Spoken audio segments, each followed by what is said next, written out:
गांव में रहने वाला एक युवा लड़का पुरानी बुरी यादों को न भूल पाने की आदत से परेशान था और एक ही चीज के बारे में बार बार सोचता। अगर किसी ने उसे कुछ कह दिया या उसके साथ कुछ गलत हो गया तो वह पूरे दिन बस उस एक घटना के बारे में सोचता। उसके दिमाग में हर वक्त एक ही बात घूमती रहती। फिर वह अपने साथ हुई किसी बुरी घटना के लिए या तो अपनी किस्मत को कोसता या भगवान को, या फिर वह उस शख्स से बदला लेने के बारे में सोचता रहता था जिसने उससे कुछ कहा था या उसके साथ कुछ गलत किया था। अपनी ज्यादा सोचने की आदत के कारण न तो उसके लोगों से अच्छे संबंध थे और न ही उसे कोई काम अच्छे से करना आता। वह हमेशा तनाव या मानसिक अशांति की स्थिति में रहता। उसकी हालत देखकर उसके दोस्त ने उसको सलाह दी कि एक ज़ेन मास्टर यहां पास के बौद्ध मठ में रहता है, आप उनके पास जाइए। वह आपकी इस मानसिक समस्या का कोई ना कोई समाधान अवश्य बताएंगे। युवा लड़का ज़ेन मास्टर के पास जाता है और उसे अपनी समस्या बताता है। वह एक ही घटना के बारे में बार बार कैसे सोचता रहता है और पुरानी बुरी बातों या यादों को भूल नहीं पाता। लड़के की समस्या सुनने के बाद ज़ेन मास्टर वहां से उठकर मठ के अंदर चले जाते हैं। ज़ेन मास्टर द्वारा बिना कोई जवाब दिए इस तरह उठकर चले जाना लड़के को थोड़ा अजीब लगता है, लेकिन वह अभी भी वहीं बैठा है। थोड़ी देर बाद वह देखता है कि ज़ेन मास्टर उसकी ओर आ रहे हैं। मिट्टी के गिलास में पानी भरने के बाद ज़ेन मास्टर आते हैं और लड़के के पास खड़े हो जाते हैं। तभी लड़का भी उसके सामने खड़ा हो जाता है। ज़ेन मास्टर लड़के से पूछते हैं, बताओ इस गिलास का वजन कितना होगा? लड़के ने कहा, मैं ठीक नहीं बता सकता, लेकिन इस गिलास का वजन बहुत कम है। अब ज़ेन मास्टर ने गंभीरता से कहा, मेरा सवाल यह है कि अगर मैं इस गिलास को थोड़ी देर के लिए ऐसे ही पकड़ कर रखूं तो क्या होगा? लड़के ने कहा, कुछ नहीं होगा। ज़ेन मास्टर ने फिर पूछा, क्या होगा अगर मैं इस गिलास को 1 घंटे तक ऐसे ही पकड़े रखूं? लड़के ने कहा, आपके हाथ में दर्द होने लगेगा। ज़ेन मास्टर ने फिर पूछा, क्या होगा अगर मैं इस गिलास को पूरे दिन इसी तरह पकड़कर रखूं? लड़के ने गंभीर शब्दों में कहा, आपके हाथ में बहुत दर्द होने लगेगा। आपका हाथ सुन्न हो सकता है, आपकी मांसपेशियां तनावग्रस्त हो सकती हैं और तुम्हारा हाथ भी मर सकता है। ज़ेन मास्टर ने कहा, बहुत बढ़िया, लेकिन क्या इस बीच गिलास का वजन बदल गया? लड़के ने कहा, नहीं, वजन नहीं बढ़ा। ज़ेन मास्टर ने पूछा, फिर हाथ में दर्द और मांसपेशियों में तनाव क्यों हुआ? लड़के ने उत्तर दिया। बहुत देर तक रुके रहने पर ज़ेन मास्टर ने फिर पूछा, अब इस दर्द से छुटकारा पाने के लिए मुझे क्या करना चाहिए? लड़के ने कहा, गिलास नीचे रख दो। ज़ेन मास्टर ने कहा, बिल्कुल, और जीवन की परेशानियां ऐसी ही हैं। इन्हें कुछ देर अपने दिमाग में रखें और आपको लगेगा कि सब कुछ ठीक है।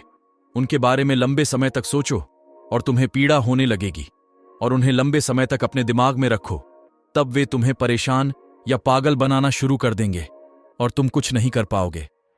ज़ेन मास्टर ने लड़के की ओर इशारा करते हुए कहा, अपने जीवन में पिछली गलतियों और घटनाओं के बारे में सोचना महत्वपूर्ण है, लेकिन उससे भी ज्यादा महत्वपूर्ण है उनसे सीखना और आगे बढ़ना।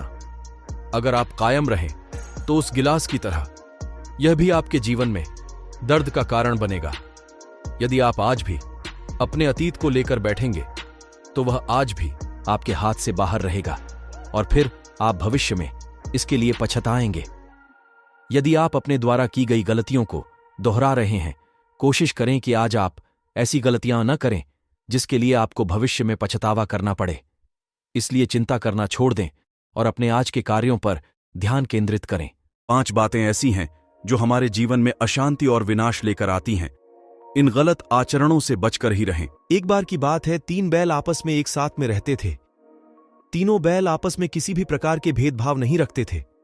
वे उनको कहीं भी चारे मिलते थे उन्हें मिल बांट करके खाते। यदि तनिक भी किसी को परेशानी हो जाती थी तो वे सभी तीनों दोस्त मिलकर के उस परेशानी का निपटारा करते थे। वे तीनों बैल सुबह घर से चरने के लिए निकलते और शाम को चारे चर के वापस आ जाते थे। एक दिन की बात है, वे दिनों शेर घास चरते चरते जंगल में पहुंच जाते हैं। जंगल इतना घना था कि उसमें कई जंगली जानवर भी थे। साथ ही उस जंगल में बहुत अच्छे चारे भी थे। दूसरे दिन भी वे तीनों बैल उसी जंगल की ओर चले गए। जन्हा अच्छा चारा था। सुबह गए और शाम को चारे चर के वापस आ गया। अब वे लगातार उसी जंगल में जाने लगे। उसे अब जंगल में जाते हुए 5 दिन हो गए थे। अब उन तीनों बैलों पर एक शेर की नजर पड़ी डीडीएचता है। वह शेर उन तीनों बैलों को देखकर कि बहुत ही ज्यादा खुश हो जाता है और मन ही मन सोचने लगता है, अब तो मुझे पेट भर का खाना मिलेगा। बहुत दिन हो गए हैं मुझे स्वादिष्ट भोजन चखने के लिए। अब मैं इन तीनों बैलों को मार करके अपने भूख को शांत करूंगा। ये सोच करके वे दूर ही बैठ करके उसे ताकने लगे। अब वे शेर भी उन तीनों बैलों को ताकने के लिए उसी जंगल में रोज आने लगे। कुछ दिन हो गए शेर को उन बैलों को ताकते हुए, फिर भी वह उन बैलों का शिकार नहीं कर पा रहा था। वो बैल इतने हष्ट-पुष्ट थे कि यदि एक बार से शेर को जोर की लगाए तो उसकी हड्डी पसली एक हो जाएगा। इस कारण से शेर उन बैलों से डर रहा था। वो अभी बैठे बैठे ही सोच रहा था कि कैसे मैं इन बैलों पर हमला करूंगा। और वो सोचने लगता था।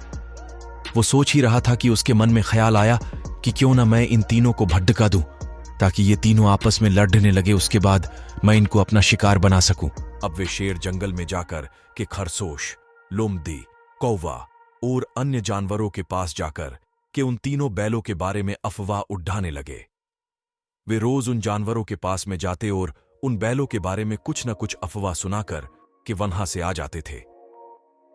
एक दिन खरगोश आ ही रहा था कि उन बैलों को रास्ते में ही देख लिया और उन बैलों के पास में जाकर के उसे 2 बैलों की अफवाह की प्रशंसा करने लगे। उनमें से एक बैल ये देख करके बहुत ही ज्यादा चीदराज किया। उसके कुछ ही घंटों बाद में कौवा आता है। वह भी शेर के अफवाह को सही